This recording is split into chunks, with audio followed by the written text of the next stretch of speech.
लोकसभा चुनाव की व्यस्तता के बीच में आज हमारे साथ उत्तर प्रदेश भारतीय जनता पार्टी के प्रदेश अध्यक्ष भूपेंद्र सिंह चौधरी जी बातचीत के लिए उपलब्ध हैं।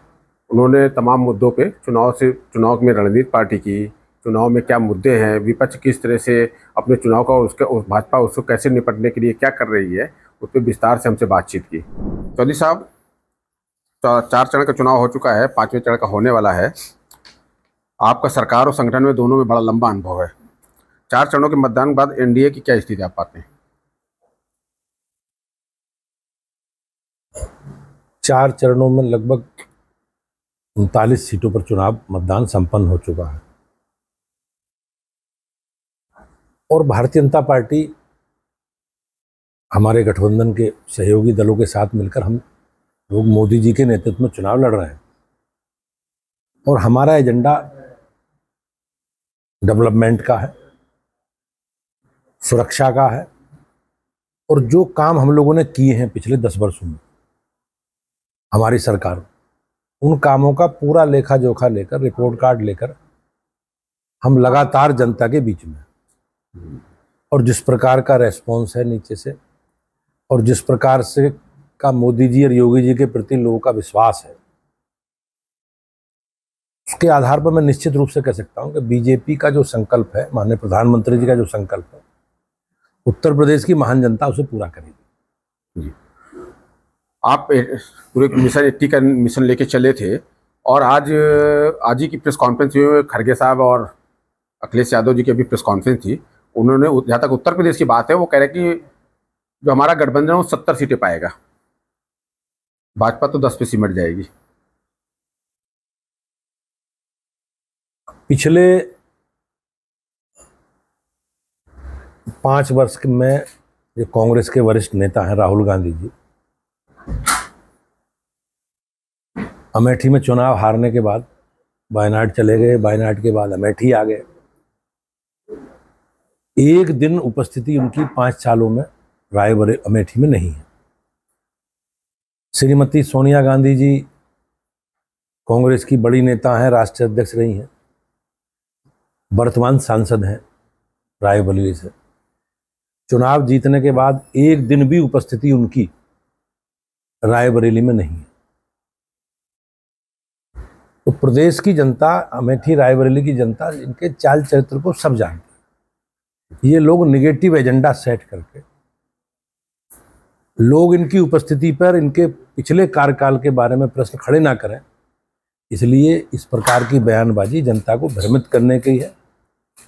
अमेठी रायबरेली सहित पूरे उत्तर प्रदेश की जनता, देश की जनता मोदी जी और योगी जी के साथ है और हमारा एक कार्यकर्ता भारतीय जनता पार्टी का अपना एजेंडा, अपना रिपोर्ट कार्ड, अपने कामकाज का लेखा जोखा लेकर जो हमने काम किए उत्तर प्रदेश में, देश में महान जनता के बीच में है। जी, आप देश की बात कर रहे हैं तो देश में जैसे 400 पार का आपका नारा है और 400 पार संकल्प है कि वे 400 पार की पाएंगे, तो 4 चरणों में जो चुनाव हो चुका है उसमें देश में क्या सीटों की स्थिति पा रहे हैं आप? 4 चरणों में कल माननीय गृह मंत्री जी का एक बयान आया था कि हम बहुमत हमें 4 चरणों में मिल गया है।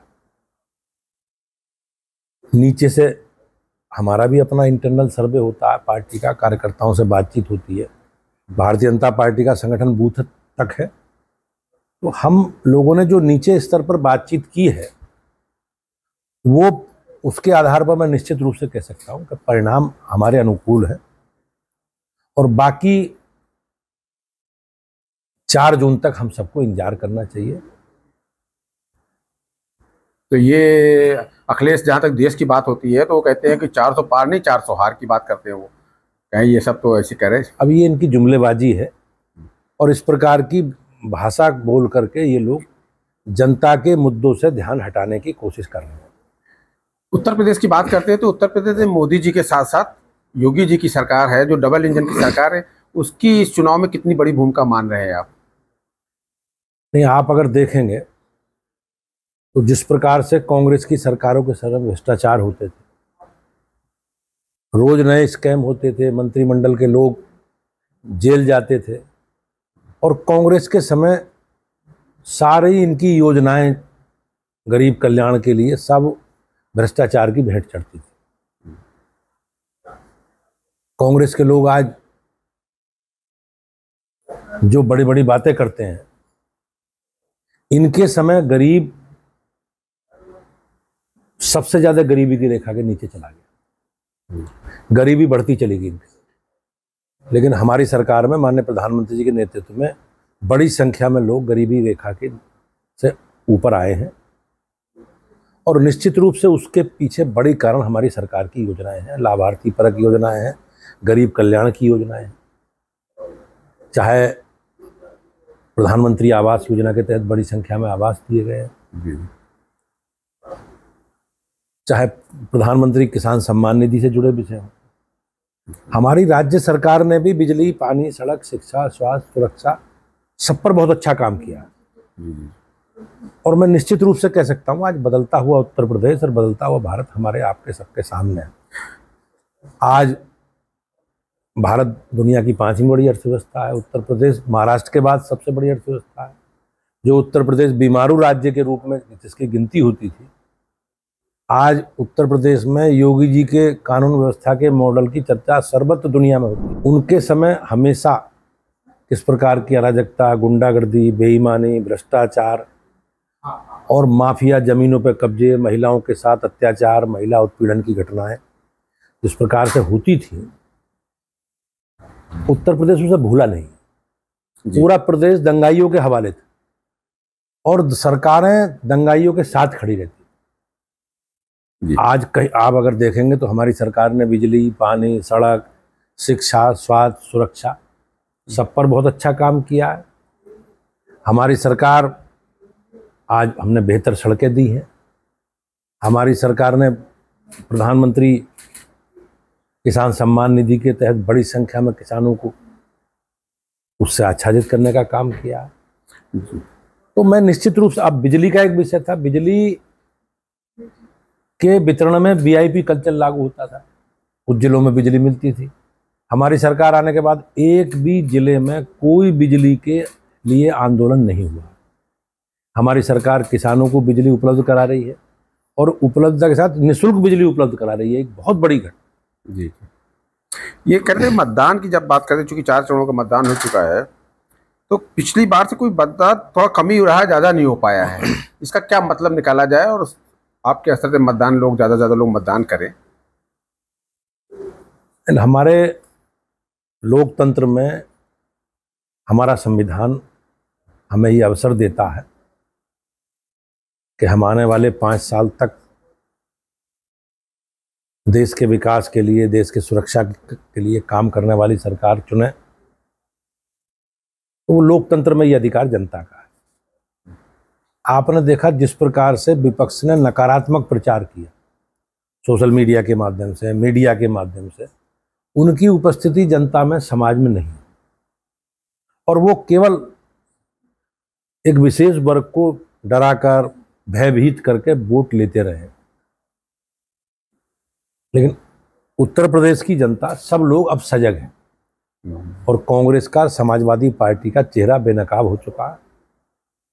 और केवल अगर आप मतदान की बात कहेंगे तो मतदान भारत सभी लोगों ने मतदान किया है, लेकिन मेरी प्रदेश की महान जनता से अपील है कि वो अपने घरों से निकलकर, लोकतंत्र में उनके लिए एक अवसर है ये, और उस अवसर का और देश के लिए, प्रदेश के लिए काम करने वाली सरकार चुनने का काम उन्हें करना है। तो अधिक से अधिक घर से निकल के सबको मतदान करना चाहिए।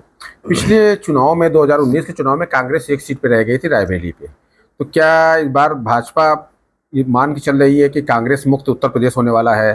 जो रायबरेली सीट और अमेठी की सीटों की बात हो रही है कि वहाँ पे राहुल गांधी और किशोरीलाल लड़ रहे हैं। अब ये तो जनता को तय करना है, लेकिन हमारे कार्यकर्ता, हम सब लोग मिलकर अपने एजेंडे के साथ प्रदेश में जनता के बीच में है, देश में।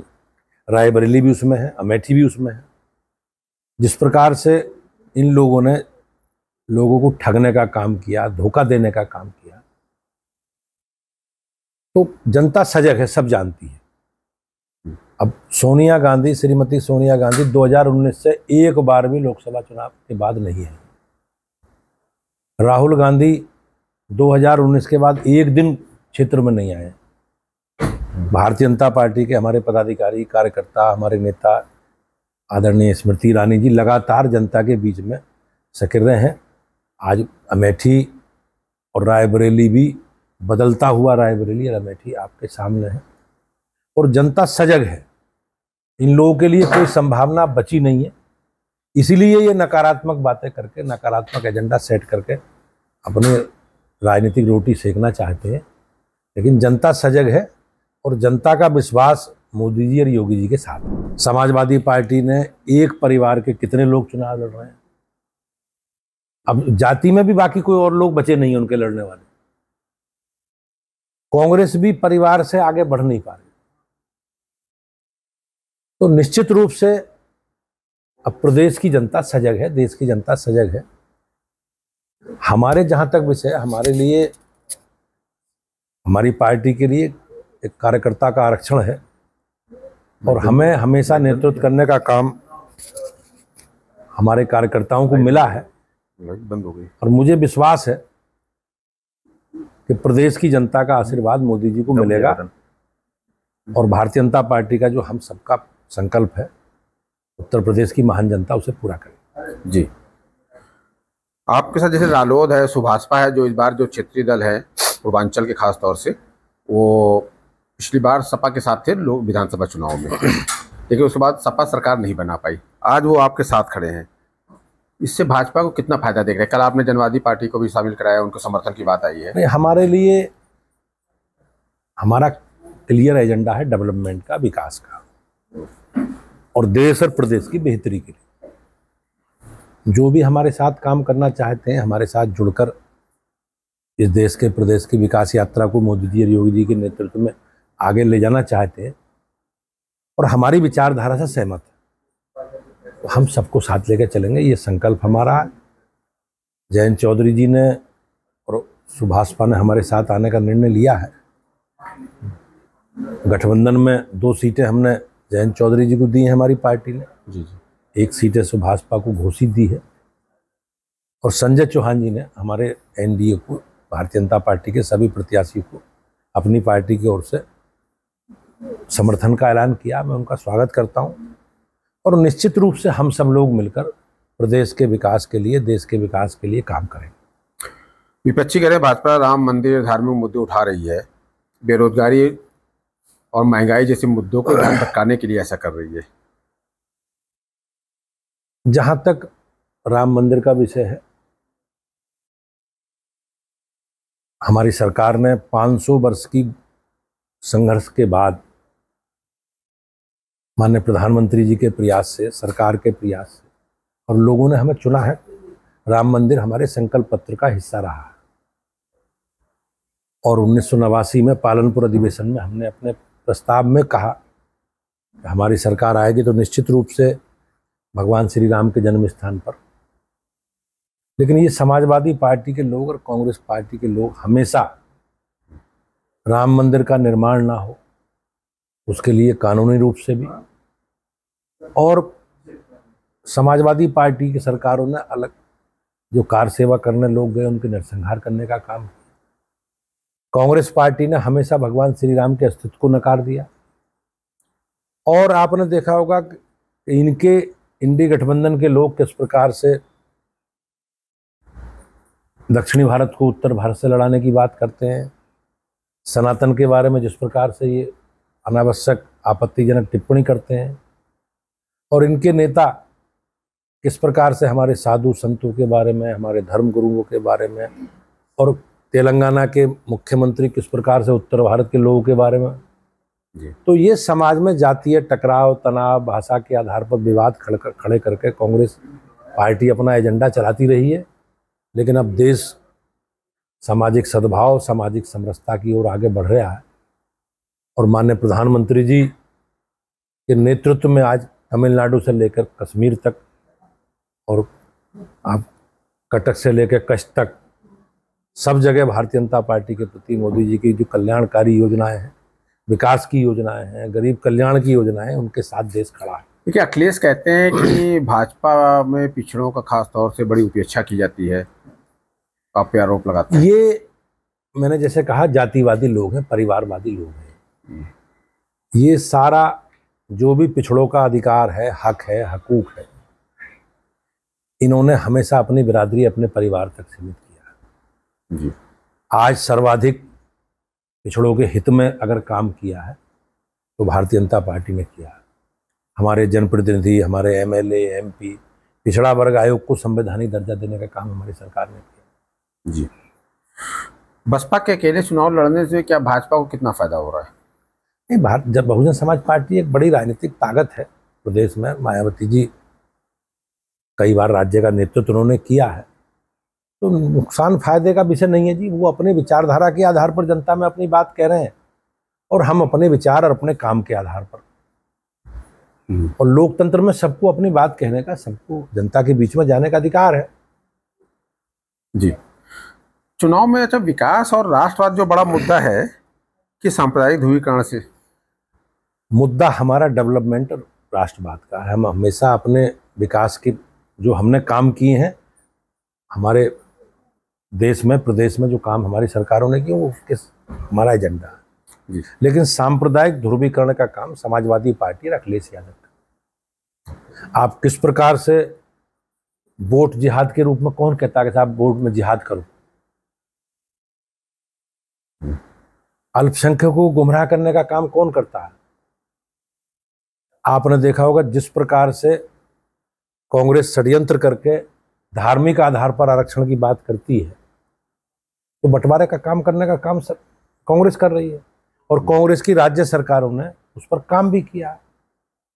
लेकिन हम सबका संकल्प है कि जो पिछड़ों का और अनुसूचित जाति का और जनजाति का आरक्षण है, वो किसी भी आधार पर हम लोगों के रहते हुए माननीय प्रधानमंत्री ने कहा कि मुसलमानों को नहीं दिया जाए। हमने सबको अपने देश की सरकार की विकास योजनाओं से, डेवलपमेंट का जो हमारा एजेंडा है और माननीय प्रधानमंत्री जी का जो संकल्प है, सबका साथ, सबका विकास और सबका विश्वास, आप हमारी जितनी योजनाएं उसमें कोई भेदभाव नहीं।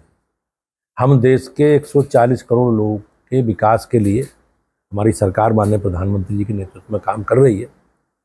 और जितने, चाहे प्रधानमंत्री आवास हो, स्वच्छ भारत मिशन से जुड़े विषय हों, या जो भी, हम जब मान लो प्रधानमंत्री किसान सम्मान निधि है, हमने कभी कोई भेदभाव सबके लिए। क्या रणनीति का कुछ खुलासा करेंगे? क्या रणनीति का हिस्सा है ये? नहीं, हम अपने डेवलपमेंट के आधार पर देश के 140 करोड़ लोगों के विकास के लिए, उनके उत्थान के लिए, और निश्चित रूप से जो माननीय प्रधानमंत्री जी का संकल्प है भारत को 2047 तक टिकट दिया गया है देश में। मान लो उत्तर प्रदेश की बात करें, विकसित भारत, 20% मुस्लिम्स हैं उत्तर प्रदेश में, तो टिकट ना देने के ये हमारी एक रणनीति, चुनाव की रणनीति है। जी जी। लेकिन हमारा संकल्प है माननीय प्रधानमंत्री जी का, हम सबको साथ लेकर चल रहे हैं।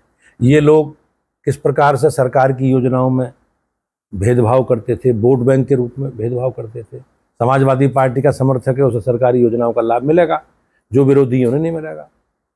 बिजली इटावा आएगी, आगरा नहीं आएगी जी।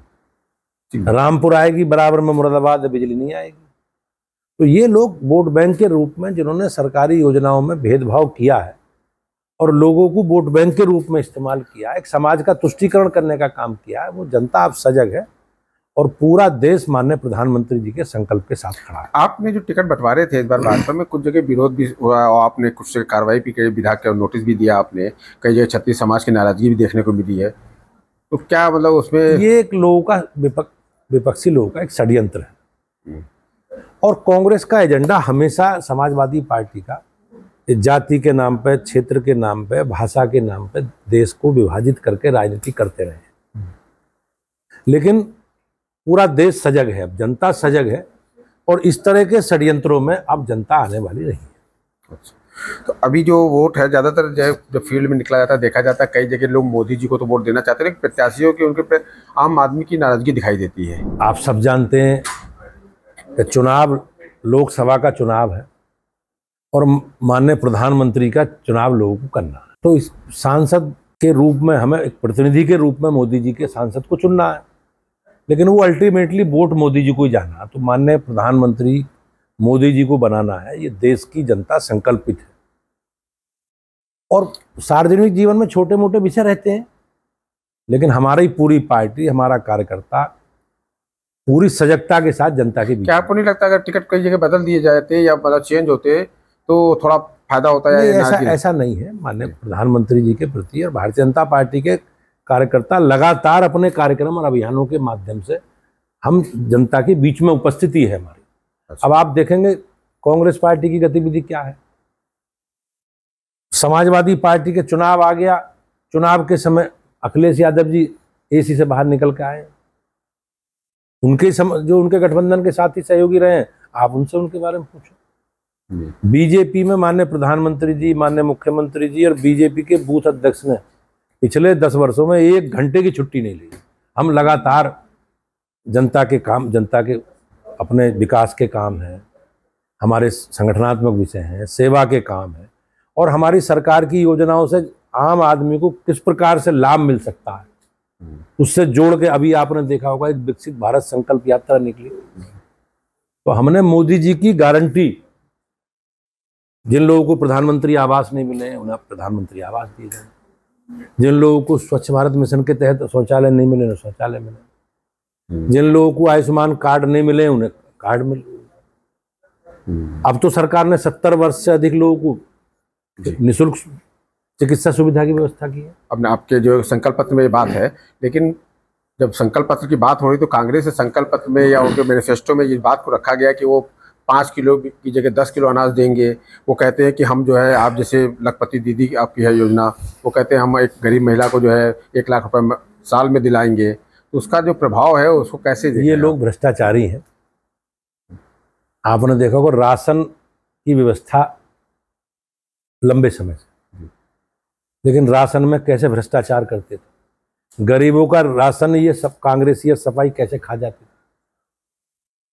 सरकार राशन उपलब्ध करा रही, पुरानी सरकारों ने भी की, लेकिन हमने बिल्कुल बगैर किसी भेदभाव के, बगैर किसी भ्रष्टाचार के, गरीब के जो पात्र है उसके पास निःशुल्क सरकार राशन की व्यवस्था उपलब्ध करा रही है। ये गैस के सिलेंडरों की बात करते हैं, गैस का चूल्हा सिलेंडर वीआईपी लोगों को मिलता था, कैसे लोग प्रयास करते थे, लेकिन आज की स्थिति क्या है। और कांग्रेस के लोग ब्लैक करते थे सिलेंडरों में। जी अच्छा, ये कह रहे जो विपक्ष के लोग कहते हैं कि लोकतंत्र खतरे में है। अब लोकतंत्र पर सबसे बड़ा कुठाराघात तो कांग्रेस ने किया है। 1975 में किस प्रकार से इमरजेंसी लगाई और लोगों के नागरिक अधिकार समाप्त कर दिए, इमरजेंसी लगा दी, विपक्ष के नेताओं को जेल में डाल दिया। अब ये सब भ्रष्टाचारी हैं। अब भ्रष्टाचार को सामूल नष्ट करने के संकल्प के साथ भाजपा को चुना है लोगों ने। तो देखो जिन्होंने गलत किया है, जिन्होंने भ्रष्टाचार किया है, कार्रवाई तो होगी। खड़गे जी यहीं थे, लखनऊ में थे राष्ट्रीय अध्यक्ष। वो कह रहे थे कि जो 400 सीटों की बात ये करते हैं भाजपाई, इसलिए ताकि आरएसएस के एजेंडे को आगे बढ़ाया जाए। और मोहन भागवत जी का नाम लेके कहते हैं कि उन्होंने कहा भी था कि संविधान बदलने के लिए जो है ऐसा किया जाए। भारतीय जनता पार्टी में बड़ी संख्या में लोग आज जनप्रतिनिधि पिछड़े, एससी और एसटी समाज से आते हैं। मैं भी उसी समाज से आता हूं। अब हम अपना आरक्षण क्यों खत्म करेंगे?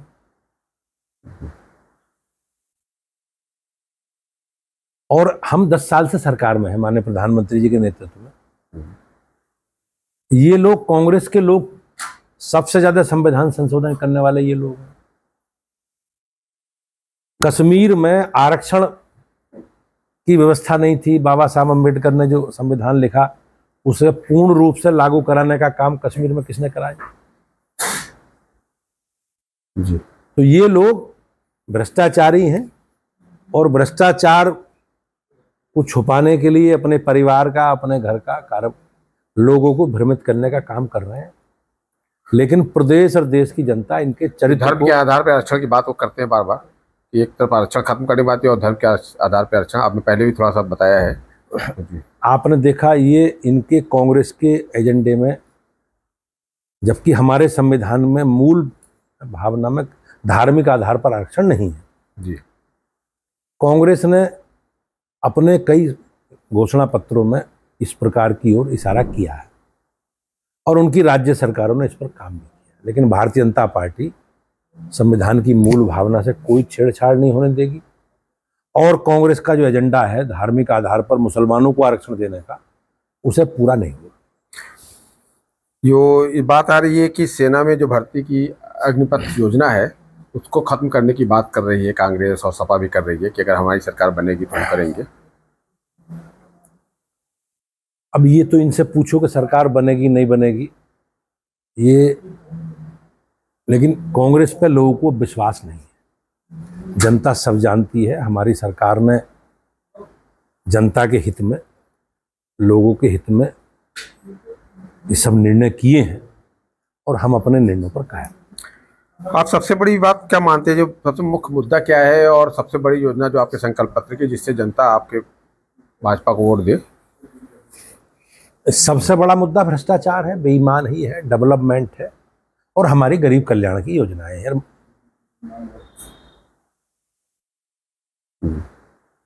डेवलपमेंट में बिजली, पानी, सड़क, शिक्षा, स्वास्थ्य, सुरक्षा, इस पर बहुत अच्छा काम हुआ। हमारी सरकार आने से पहले लगभग 20-25 जिलों में मेडिकल कॉलेज, आज मैं करेक्ट नहीं हूं लेकिन 80% जिलों में मेडिकल कॉलेज।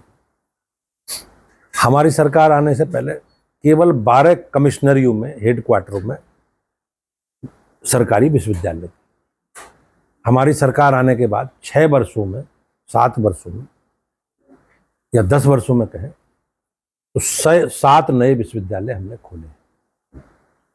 अब कोई मंडल ऐसा नहीं है जहां सरकारी विश्वविद्यालय नहीं। और अलीगढ़ में राजा महेंद्र प्रताप जी के नाम से केंद्रीय विश्वविद्यालय की स्थापना सरकार ने की। हमने बड़े बड़े विश्वविद्यालय बनाने का काम सरकार कर रही है। तो सारे पैरामीटर पर हम लोग डेवलपमेंट के साथ जुड़े हैं। आपने देखा होगा नए एक्सप्रेस वे बन रहे हैं, 4 लेन 6 लेन हाईवे बन रहे हैं। और उत्तर प्रदेश अब बदलता हुआ उत्तर प्रदेश है। और जैसा मैंने कहा, बिजली, पानी, सड़क, शिक्षा, स्वास्थ्य, सुरक्षा, सब पर काम। आज उत्तर प्रदेश में अपराध न्यूनतम स्तर पर, जो माफिया सरकार चलाते थे, सरकार के अधिकारियों को निर्देशित करते थे, आज वो सब जेल में, उनके सबके खिलाफ कार्रवाई। अभी जितनी आधी सीटें, लगभग 41 सीटें बची हैं अगले 3 चरणों में, उनमें क्या देख रहे हैं? भाजपा कितनी सीटों पे? नहीं, हम पूरी ताकत के साथ, और जो हमारा एजेंडा है, हमारे कार्यकर्ता हमारे एजेंडे को लेकर घर घर जनता के बीच में जा रहे हैं। माननीय प्रधानमंत्री जी, माननीय मुख्यमंत्री जी और हमारे सारे लोग, और हमारे लिए गर्व की बात है, बीजेपी के कार्यकर्ताओं के, असंख्य कार्यकर्ताओं के लिए बहुत आनंद देने वाला क्षण है कि जो भी हमारे विषय संकल्प पत्र में या घोषणा पत्रों में रहे हैं, हमारी सरकारों ने उसे पूरा किया। धारा 370, कॉमन सिविल कोड, राम जन्मभूमि, और हमारा आप देखोगे बिजली, पानी, सड़क, शिक्षा, स्वास्थ्य, सुरक्षा, सब घोषणा पत्रों में, और हमने बहुत अच्छा काम उसमें किया है। आज Uttar Pradesh law and order के मामले में योगी मॉडल की चर्चा देश भर में होती है। आज इस प्रकार से लोग, अपराधियों का गढ़ था, रोज दंगे होते थे, सरकारें दंगाइयों के साथ खड़ी रहती थी, दंगाइयों के मुकदमे वापस होते थे। हमारी सरकार में कोई एक भी दंगा उत्तर प्रदेश में नहीं। जी, क्या आज बेहतर माहौल है, महिलाएं सुरक्षित हैं, और निश्चित रूप से सारे पैरामीटर पर बहुत अच्छा काम हुआ। और उन सब कामों को लेकर हम जनता के बीच में 15 दिन से कम भी बचा है, मतलब 12-13 दिन के प्रचार का बचा है। प्रधानमंत्री जी का क्या रहेगा अभी उत्तर प्रदेश में दौरे की बात? माननीय प्रधानमंत्री जी का कल 4 कार्यक्रम आए हैं उनके, और लगभग कितनी, 41 में से कितनी सीटों तक पहुंचने की बात है अभी ये तो केंद्र को तय करना है। माननीय प्रधानमंत्री जी की सुविधा के अनुसार उनके पास कितना समय है, पूरे देश में उन्हें जाना है, सब जगह जाना है। लेकिन लगातार उनकी 3-4 सभाएं लगातार मतलब प्रतिदिन वो कर रहे हैं देश में। और माननीय मुख्यमंत्री जी भी हमारे लगातार 3-4 सभाएं उनकी डेली हो रही हैं। आपका तो क्या लगातार जनता के बीच में आप भी बहुत व्यस्त हैं, आप भी निकलते रहते हैं, आपका क्या हम लोगों का भी संगठनात्मक काम है अपने कार्यकर्ताओं का। जी। अब पूरे प्रबंधन की व्यवस्था है, चुनाव क्या क्या काम, क्योंकि कार्यकर्ता आधारित संगठन है हमारा, हम तो अपने कार्यकर्ताओं के आधार पर कार्यक्रम अभियान चलाते हैं। अगले 20 दिन में चुनाव निपट जाएगा और संगठन में फेरबदल और संगठन के बारे में क्या नहीं, अब ये तो केंद्रीय पार्टी को तय करना है। उत्तर प्रदेश की बात कर रहे हैं तो केंद्र को ही करना होता है। केंद्र जैसा, क्योंकि हम लोगों का क्या होगा, पार्टी की तरफ से 30 जून तक माननीय राष्ट्रीय अध्यक्ष जी का कार्यकाल है, जो राष्ट्रीय परिषद की बैठक में बढ़ाया गया था। उसके बाद जैसा भी केंद्रीय पार्टी निर्णय करेगी। ठीक है, बहुत बहुत धन्यवाद आपको।